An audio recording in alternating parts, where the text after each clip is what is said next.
Terima kasih Anda masih bersama kami dalam program podcast TV Show, TV Muhammadiyah ngobrol sering tanpa boring, cuma di sini tempatnya. Ini buat pemirsa TV yang baru bergabung. Hari ini kita ngobrolin apa sih? Jadi hari ini tuh saya sudah bersama dengan Mbak Lia. Mbak Lia ini adalah salah satu foundernya, pendiri dari komunitas Mamata, di mana di dalamnya itu ternyata banyak banget kegiatan-kegiatan seru, nggak cuma sekedar komunitas untuk orang tua, tapi juga untuk anak, bahkan untuk mereka-mereka yang belum menikah tapi pengen tahu seputar tentang kegiatan parenting seperti apa itu juga bisa ada di dalamnya. Nah, tadi di awal itu aku udah bertanya nih, sebenarnya tadi ternyata itu berawal dari keresahan bagaimana cara mendidik anak dengan baik, pola asuh anak yang baik, sampai akhirnya tercetuslah Mamata ini lahir. Tapi ada kegiatan yang kece banget, khususnya ini untuk anak-anak, namanya Semesta Kumbo, Semesta Kumpul Bocah.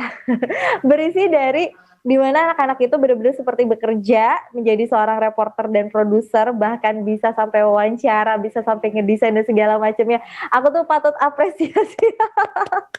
Aduh, berbangga hati sekali dengan kegiatan seperti itu. Yang aku mau tanya lagi, ini tiba-tiba kalau tadi udah anak-anak udah kita bahas. Nah, sekarang yang belum menikah, kenapa ya? Aku jadi bingung. Ini mereka-mereka yang belum menikah sebenarnya pengen belajar, pengen tahu apa nih kalau di Mamata ini?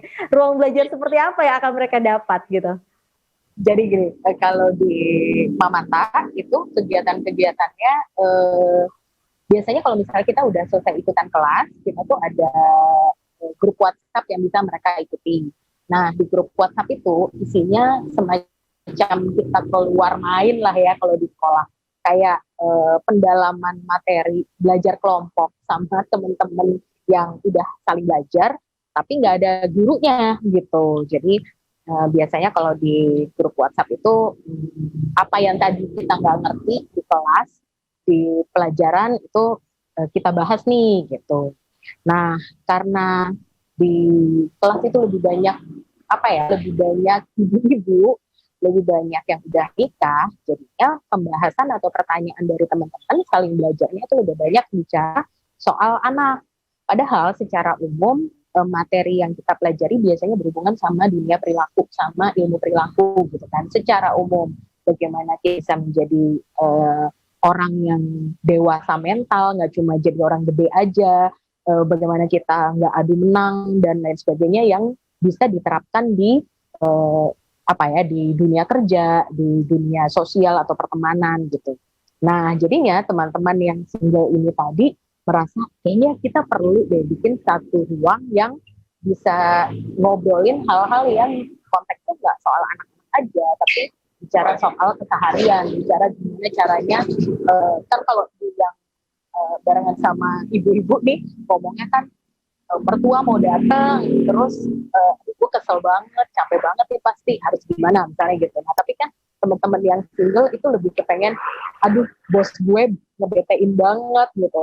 Itu gimana caranya supaya urusannya gue masih nyaman di kantor padahal punya bos yang kayak gitu. Nah bahasan-bahasan kayak gitu jadi tenggelam karena adanya bahasan yang urusannya sama rumah tangga tuh lebih gede, makanya kemudian ayo kita yang single bikin bareng aja yuk kak, jadinya bikinlah itu obrolannya jadi seputar gimana kalau misalnya cari pacar gitu, gimana caranya kalau pengen baik-baik sama rekan kerja yang nyebelin, gimana caranya kalau punya bos yang ngeselin tapi ya ada terus dia lah ya di kantor, nggak mungkin kita musnahkan gitu-gitu. Jadi bicara lebih ke urusan interaksi sosial dengan rekan-rekan di tempat kerja atau juga di pertemanan.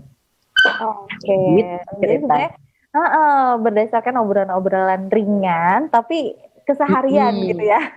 Tapi jadinya seru sih yang kayak gitu-gitu emang harus dibahas gitu kan. Yang justru orang ngerasanya itu abai, tapi ternyata pas dibahas, jadi penting juga gitu untuk diobrolin, untuk menemukan solusinya minimal.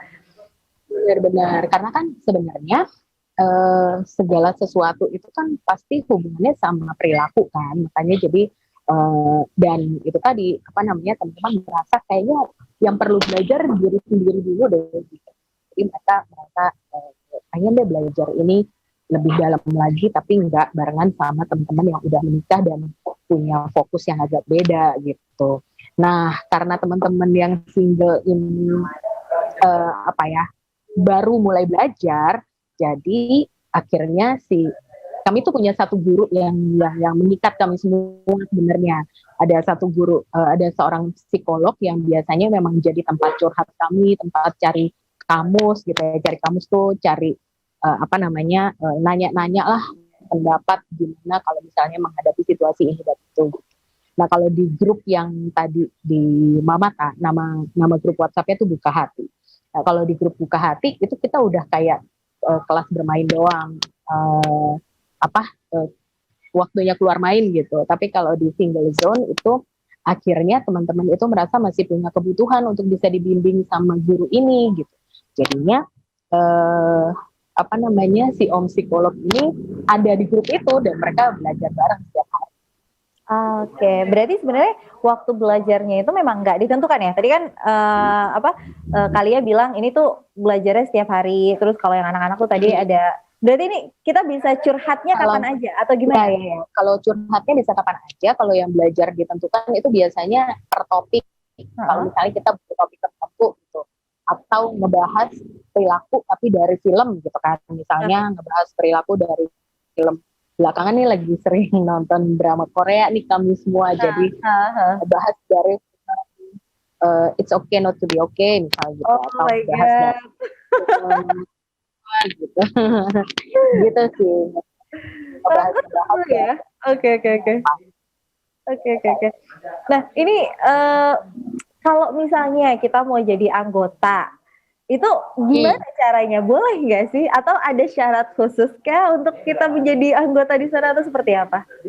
Sebenarnya syarat khusus sih nggak ada, Kak. Biasanya kalau kita habis ngadain kelas yang dibuka secara umum, itu biasanya yang diumumkan di Instagram di @mamatita.project, atau misalnya kalau teman-teman single zone tuh di @singlezone_.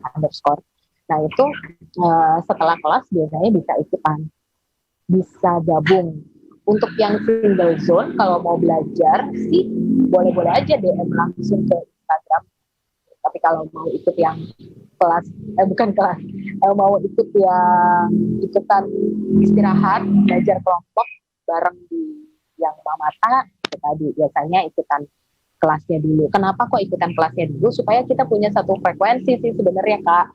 Karena biasanya kalau kita udah ketemu di kelas, bahasa-bahasa yang biasanya kita pakai di kelas itu juga yang kita pakai pada saat kita bermain dan ngobrol di ruang WhatsApp itu. Nama ruang WhatsApp-nya Buka Hati, Buka Hati itu. Dan lagi Buka Hati itu karena udah saling kenal di kelas walaupun online, kita jadi udah saling kenal. Biasanya kita tuh jadi punya kayak secret room, ruang curhat tapi nggak dihijab dan nggak dikasih saran dan bukan buat konsultasi gitu, Kak. Jadi kita tuh punya namanya Buka Ruang. Buka Ruang itu adanya di Zoom, siapapun anggota Buka Hati boleh ikutan cerita-cerita gitu. Lagi kesel sama siapa atau lagi pengen meluapkan emosi tentang apa, teman-teman yang lain biasanya mendengarkan sambil sambil ikutan belajar dari ceritanya dia. Itu sih lebih untuk menyamakan frekuensi aja kalau yang di Mamata gitu. Tapi kalau di single zone sih bisa langsung DM aja ke teman-teman di single zone, di @singlezone_, bisa gabung di Telegram. Oke, berarti aku gabung deh lo langsung kayak gitu. Iya, jadi langsung pengen gabung gitu. Tapi gini, kegiatan-kegiatan kan kalau misalnya mungkin sekarang agak susah nih untuk ketemu. Sebelumnya itu ada pertemuan yang reguler gitu nggak sih? Misalnya kayak ketemu seminggu sekali atau sebulan sekali atau seperti apa gitu? Kalau bentuknya reguler nggak ada, tapi sebelum pandemi itu kelas-kelas kita offline, jadi ketemuannya kebanyakan di Jakarta Selatan dan di Tangerang Selatan sih, karena banyak di antara kami rumahnya daerah situ, jadi biasanya kegiatannya adanya di situ, di Jaksel sama di Tangsel. Ketemuan tuh misalnya bentuknya piknik bareng keluarga gitu, atau misalnya praktikum how to handle kids gitu. Ntar kita ketemuan, terus nanti ngobrol, dibahas sama psikolognya, kalau ini cara handle-nya gimana, kalau ini menanganinya seperti apa, gitu-gitu sih. Oke, ini ngomongin tentang psikolog. Ini psikolognya itu memang ada di kelas, di tiap-tiap kelas yang tadi dirimu bilang, atau memang cuma ada di kelas yang mamatanya aja, yang sama si single zone itu aja, atau seperti apa nih? Sebenarnya kalau mau dibilang, psikolog yang aku sebut-sebut dari tadi itu adalah orang yang mempersatukan kami semua di grup-grup belajar ini sih. Namanya Om Aprilianto. Jadi Om psikolog ini yang dari awal sekali itu ngajarin kami ilmu perilaku dan membuat kami yang belajar itu merasa cukup mudah menjadi orang tua gitu dengan tips dan trik yang disampaikan oleh Om, kami tuh memanggilnya Om Toge, dari Om Toge ini gitu. Jadi karena kami merasa chemistry-nya dapat dan Om Toge juga bisa di reach kapan aja, bisa belajar bareng kami kapan aja. Jadinya biasanya Om Toge yang nemenin kami belajar ini itu. Gitu apa namanya, dari Om Toge itu ibu-ibu yang gabung di Mamata ini kemudian mendapatkan apa ya, cara yang mudah, rumusan yang mudah untuk bisa ngurusin anaknya dengan bebas tantrum misalnya gitu. Dan kami semua tuh merasakan kenyamanannya karena itulah kami bergabung bersama, gitulah kira-kira. Gitu. Oke, baiklah. Nanti kita bakalan ngobrol lagi tentang kegiatan di tahun 2021 ini kira-kira ada apa aja. Untuk itu jangan kemana-mana, tetap di podcast TV Show, TV Muhammadiyah Ngobrol Sering Tanpa Boring, cuma di sini tempatnya.